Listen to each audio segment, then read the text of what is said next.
High, আমি রনি চলে এসেছি তোমার জন্য আরও একটি নতুন ভিডিও নিয়ে। আজ আমরা শিখব কিভাবে বাইনারি সংখ্যাকে ডেসিমাল বা দশমিক সংখ্যায় রূপান্তরিত করা যায়।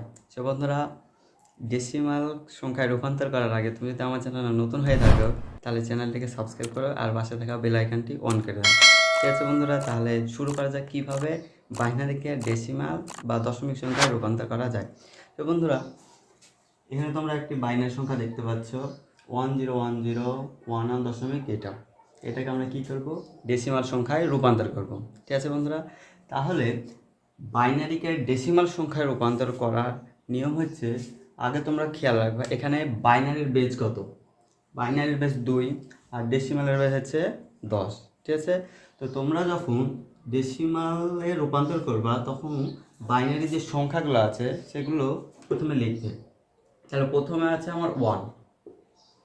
ঠিক আছে, প্রথম সংখ্যাটি লিখলে তারপর কী করবা, গুণ দিবা।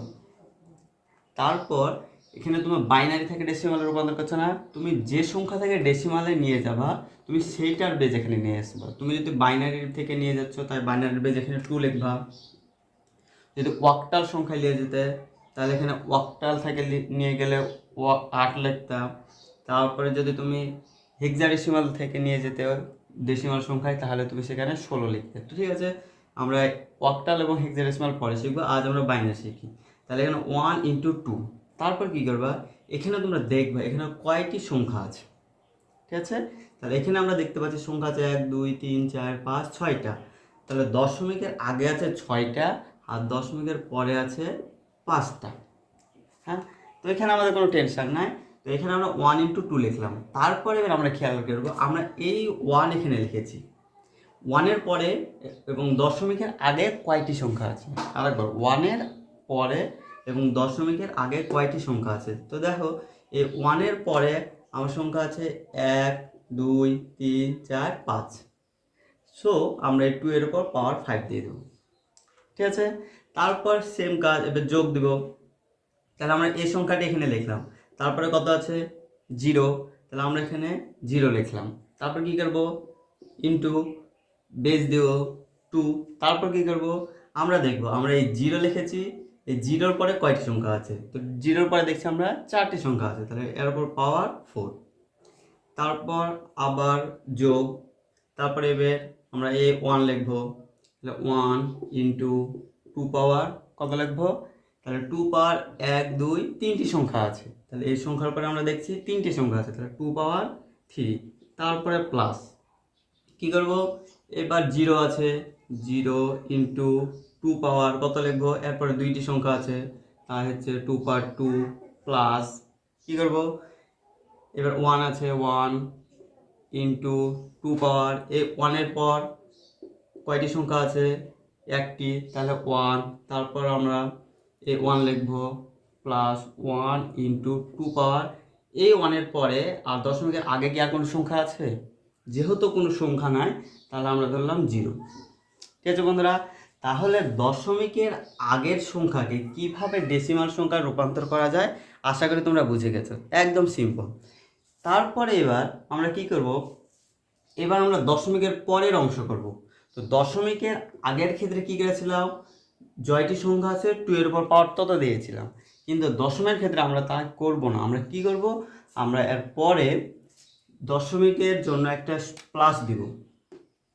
ঠিক আছে, তারপর দশমিকের পর কত আছে 0, তার সাথে আমরা কি করব 2 গুণ করব। এবার এখানে বিষয় হচ্ছে এখানে পাওয়ার কত দিব। দশমিকের পরের সংখ্যা আমরা যেটা সংখ্যা দেব আমরা ইনভার্স তত দেব। এখানে দেখো বন্ধুরা, এটা প্রথম সংখ্যা। হ্যাঁ, যেহেতু এটা প্রথম সংখ্যা মানে 1 নাম্বার সংখ্যা, তাই আমি 2-এর ওপর আমি দেবো ইনভার্স 1 অর্থাৎ -1। তারপরে এবার এই সংখ্যাটি দেব। তাহলে কি করব, আমরা সেম যোগ যোগ তারপরে 1 × কি করব, এটা আমরা 2 নম্বর সংখ্যা গুণ করছি না, তাহলে 2-এর ওপর ইনভার্স 2। তারপরে প্লাস, এবার আমরা কি করব, আমরা এবার 3 নম্বর সংখ্যা, তাহলে 1 × কি দেবো এখানে বেজ 2, তারপর কত দেব ইনভার্স 3। অর্থাৎ তুমি সিরিয়ালে ইনভার্স 1 তারপর ইনভার্স 2 তারপর ইনভার্স 3 এবার বৃদ্ধি করতে থাকবে। তারপরে 1 × 2 ইনভার্স 4, তারপরে লাস্টের সংখ্যা কত, প্লাস 0 ইন্টু 2 ইনভার্স 5। ঠিক আছে বন্ধুরা, তাহলে আশা করি তোমরা বুঝতে পেরেছো কীভাবে তোমরা ডেসিমাল সংখ্যায় রূপান্তর করবে। তো বাইনারির ক্ষেত্রে তোমরা পাওয়ার এক এক করে কমাবে যদি দশমিক সংখ্যা আগে হয়, আর দশমিক সংখ্যার পরে ইনভার্স এক এক করে তুমি বাড়াতে থাকবে। জাস্ট প্রথমে inverse 1, inverse 2, inverse 3, inverse 4, inverse 5। ঠিক আছে, এতটুকু হলে হয়ে গেছে। এখন তোমরা জাস্ট গুণ করে দাও সিম্পল পদ্ধতিতে। তাহলে 1-এর সাথে যদি 2 পাওয়ার 5 গুণ করি তাহলে 2 পাওয়ার 5-ই হয়। তাহলে 2 পাওয়ার 5 মানে কত, 2 পাওয়ার 5 মানে 2 হচ্ছে 5 বার গুণ। তাহলে 2 পাওয়ার 5 অর্থাৎ হচ্ছে 2 হচ্ছে 5 বার গুণ। তাহলে 2 2 4 2 8 2 16 2 32। তার মানে 32 সাথে যদি আমি 1 গুণ করি তাহলে আমার 32ই হয়। তাহলে প্রথমে লিখলাম আমরা 32, তারপর প্লাস। এবার দেখো এখানে 2 পাওয়ার 4 মানে 16, 16 সাথে 0 গুণ, অর্থাৎ 0-এর সাথে যাই গুণ করি কি হয়, 0ই হয়। তাহলে 0-এর সাথে আমরা গুণ করে দিলাম যে 0। তারপর প্লাস, এখানে দেখো 2-এর উপর কিউব, 2-এর উপর কিউব মানে 8, 8-এর সাথে যদি আমি 1 গুণ করি তাহলে 8ই হয়। তারপরে প্লাস 2-এর উপর স্কোয়ার মানে 4, 4-এর সাথে 0 গুণ আছে তার মানে কী হবে, 0ই হবে। তারপরে প্লাস 2-এর উপর 1 মানে 2ই হয়, 2-এর সাথে 1 গুণ করলে কত হয়, 2।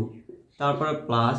এবার দেখো তোমরা এই জায়গাতে ভুল করে কিন্তু 2-এর উপর পাওয়ার 0 আছে মানে কী হবে, 2-এর উপর পাওয়ার 0 মানে তোমরা অনেকে 0 কেটে দাও, কিন্তু আর তোমরা 0 করবে না। কারণ কি, কোনো কিছুর ওপর পাওয়ার 0 মানে 1 হয়। ধরো x-এর ওপর পাওয়ার 0 তার মানে কি 1, 5-এর ওপর পাওয়ার 0 মানে হচ্ছে 1, 2-এর ওপর পাওয়ার 0 মানে 1। সেখানে যদি 2-এর ওপর পাওয়ার 0 আছে তার মানে তোমার 1 হবে। অর্থাৎ যার ওপরই পাওয়ার থাকো 0 সেটার মান 1ই হবে। তো বন্ধুরা এখানে 2-এর ওপর পাওয়ার 0 তার মানে কী হবে, 1 হবে। 1-এর সাথে 1 গুণ করলে 1। ঠিক আছে, তারপর এখানে প্লাস আছে, প্লাস। এবার দেখো 2-এর ওপর ইনভার্স 1, তাহলে 2-এর ওপর ইনভার্স 1 এর অর্থ কি, 2-এর ওপর ইনভার্স 1 মানে হচ্ছে তোমরা হচ্ছে 1/2 হয়। 2-এর ওপর ইনভার্স মানে 1/2। তোমরা কীভাবে বুঝবে, তোমরা সহজভাবে লিখবা। এখানে কী করবা, যদি ইনভার্স থাকে ইনভার্সের জন্য তোমরা 1 লিখবা, ইনভার্স থাকলে 1। তারপর কী করবা, এখানে হচ্ছে একটা নিচে টান দিবা। তারপরে ইনভার্স বাদে যে সংখ্যা থাকবে, তাহলে ধরো ইনভার্সটা আমি বাদ দিয়ে দিলাম, তাহলে কী থাকলো 2 পাওয়ার 1 না, তার মানে এখানে 2 পাওয়ার 1 হবে। অর্থাৎ 2-এর উপর 1 করলে কী হয়, এটাই হয়। এবার যদি আমরা এরকম থাকে 2 ইনভার্স 2, তাহলে আমরা ভয় খেয়ে যাবো না। তাহলে কি হবে, তাহলে আমরা ইনভার্স থাকলে বললাম 1/এটা লিখবো, ইনভার্সের পরিবর্তে 1/এটা। তারপর কী করবো, আমি ইনভার্স সংখ্যাটি যদি বাদ দিই তাহলে যেটা থাকবে আমরা সেটা এখানে লিখবো। তাহলে কত হয়, 1/4। তাহলে আশা করি তোমরা বুঝতে পেরেছো। তাহলে এবার যদি আমি 2-এর উপর ইনভার্স 3 দিই তাহলে কী হবে, 1/2-এর উপর কিউব অর্থাৎ 1/8। ঠিক আছে, তাহলে এবার এখানে কি হবে, তাহলে এটা ইনভার্স 1 মানে 1/2 হয়। কিন্তু দেখো আমার এখানে 0-এর সাথে গুণ হয়ে আছে, তো 0-এর সাথে গুণ হয়ে থাকলে আমরা একদম সিম্পল ভাবা হবে কিছু নয়, 0-এর সাথে যাই গুণ করি 0ই হয়। ঠিক আছে, তারপর এ প্লাস এখানে দিলাম। তারপর এবার দেখো 2-এর উপর ইনভার্স 2 তার মানে কি হবে, 2-এর উপর ইনভার্স 2 মানে আমার 1/2 এর উপর স্কোয়ার মানে হচ্ছে 1/4 হয়, একটু আগে দেখালাম।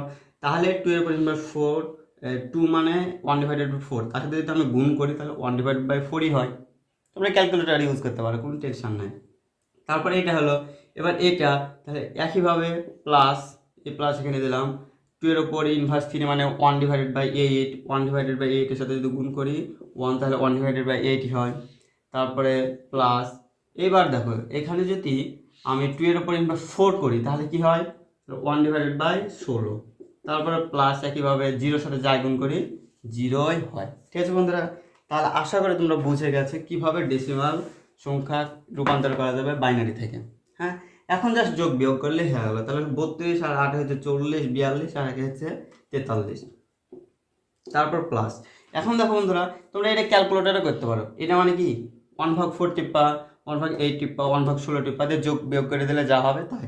তো আমি হচ্ছে যোগ বিয়োগ করলাম না, আমরা ভগ্নাংশ আকৃতিতে লিখলাম। তাহলে এটা যদি আমরা লিখি তাহলে আমার এরকম হয়। একটুকে যদি আমরা লসাগু করি তাহলে কি হয়, লসাগু করলে হচ্ছে লসাগু হচ্ছে 16ই হয়। তাহলে 4 দিয়ে 4কে ভাগ করলে 4, 1 যোগ 4, 4 4 16। তারপর 8 দিয়ে এটাকে ভাগ করলে 2, 2 দিয়ে 1 গুণ করলে 2 প্লাস 16 দিয়ে এটাকে ভাগ করলে 1 হয়, 1 দিয়ে উপরটা গুণ করলে এটা হয়। ঠিক আছে, তাহলে 43 প্লাস 4 2 6 7 ডিভাইডেড বাই 16। ঠিক আছে, এখন তোমরা এখানে আবার লসাগু করতে পারো, তবে অত ঝামেলায় যাওয়ার দরকার নাই। তোমরা 43 লিখবা, তারপর হচ্ছে 7কে 16 দ্বারা ভাগ করবা, যেটা আসবে সেটা যোগ করে দিলে হয়ে গেলো। অথবা তোমরা এটাও করতে পারো, যোগ করতে পারো। তাহলে 43 পয়েন্ট যদি 7 ডিভাইডেড বাই 16 করি তাহলে কত হয়? তাহলে 43, তাহলে 43.43। সো বন্ধুরা, আশা করি তোমরা বুঝতে পেরেছো কীভাবে খুব সহজে বাইনারি সংখ্যাকে ডেসিমাল সংখ্যায় রূপান্তর করা যায়। তাহলে আমরা পরবর্তী ক্লাসে শিখব কিভাবে বাইনারি থেকে ডেসিমাল শিখলাম, কিভাবে তোমার হচ্ছে অক্টাল থেকে ডেসিমাল এবং হেক্সাডেসিমালের থেকে ডেসিমালে রূপান্তর করা যায়। তো বন্ধুরা, তোমরা যদি সেই ক্লাসগুলো পেতে চাও তাহলে অবশ্যই আমার চ্যানেলকে সাবস্ক্রাইব করো আর পাশে থাকা বেল আইকনটি অন করে দেবো। ঠিক আছে বন্ধুরা, তাহলে এখন এটার অ্যান্সার কী হলো? তাহলে এটার অ্যান্সার হবে এটা, জাস্ট এটা। তাহলে 43.43 এটার বাইনারি মান হচ্ছে এটা। এখন এটা থেকে তোমরা এটা পাবা আর এটা থেকে এটা করতে পারবা। ঠিক আছে, টাটা, বাই বাই।